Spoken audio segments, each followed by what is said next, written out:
የእሜቴ ፋጢማ ኒካህ ሲታሰር ሁኔታው እንዴት ነበር? የዓለሙ ረሕመት ልጅ የሴቶች ሁሉ እመቤት የሲቲ መርየምና ዓሲያ የበላይ አለቃ የሴትነት ጥግ የእናትነት ዋርካ ነበሩ። ሰይዱና ዓሊ ከረመላሁ ወጅሃ እሳቸውን ሲያጩ ዱንያን ትተው ለሰይዳችን ሰለላሁ ዐለይሂ ወሰለም ኺድማ ገብተው ስለነበር እጃቸው ላይ ገንዘብ አልነበር። ታዲያ ሲያማክራቸው ያ ረሱላህ ዙልፊቃርን ሰይፉን ሽጬ ገንዘብ ላምጣ እንዴ ሲላቸው አይ ይሄ ሰይፍማ የኔ ማስታወሻ ያንተም ደግሞ ግርማህ ነው ይሉታል።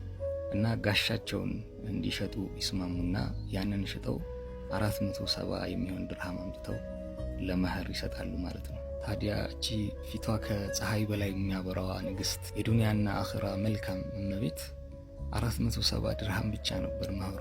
እሱንም እጇ ላይ የገባ ገንዘብ እንዳይመስለን ለፕሮግራሙ የሚያስፈልጉ ነገሮች የተገዙበት ገንዘብ ነው።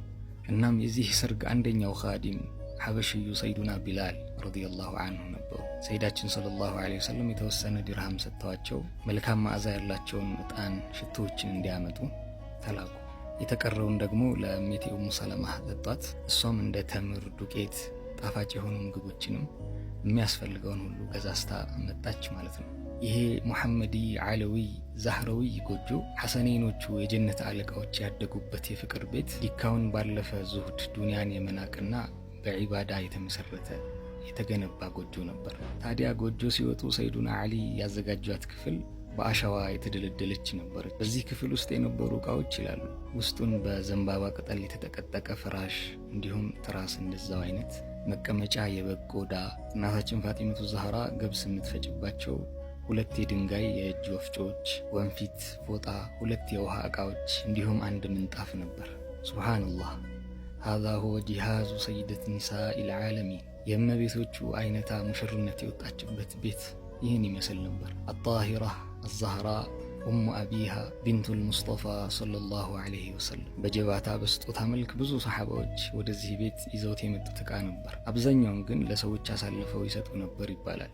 አህለል ቤቶች የደግነት የመስጠት ምሳሌዎች ናቸውና እና የሰይዳችን ሰለላሁ ዐለይሂ ወሰለም እንዲሁም ሰይዱና ዓሊ አጎት ሰይዱና ሐምዛ 2 ግመሎችን ይዘው መጥተው ነበር። ግመሎቹ ታርደው የነ እሜቴ ኡሙ ሰለማ ማድም ተዘጋጅቶ ሰሃባዎች አህለል ቤቶች ተከደሙ። ታዲያ ድግሱ እንዳለቀ ሰይዳችን ሰለላሁ ዐለይሂ ወሰለም ሻህባ በምትባለዋ በቅሏቸው ዥንጉርጉር ነበረች። እሜቴ ፋጢመቱ ዛህራን በዘንባባ አደላድለው አስቀምጧት እዛ ላይ ወደ ሰይዱና ዓሊ ልትወሰድ ማለት ነው። በይ ከፊታችን ቀስ እያልሽ ሂጂ ያሏት።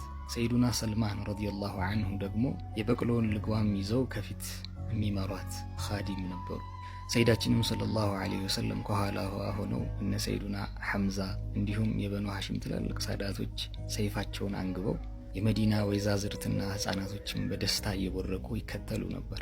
ሰይዳችንም ሰለላሁ ዐለይሂ ወሰለም ወይዛዝርቶቹ ኒካሁን እንዲያደምቁ የተለያዩ ግጥሞችን እንዲሉ ሲያዟቸው ኡሙ ሰለማ ነበሩ ግጥምን የሚሉት ሲርነ ቢዐውኒላሂ ጃራቲ ወሽኩርነሁ ፊ ኩሊ ሓላቲ ወዝኩርነ ማ አንዐመ ረቡል ዑላ ሚን ከሽፊ መክሩሂን ወአፋቲ። የአላህ ሰላትና ሰላም በሳቸውም በቤተሰቦቻቸው ላይ ይውረድ፣ አሚን። አላሁመ ሰሊ ዐላ ዘይኒል ውጁድ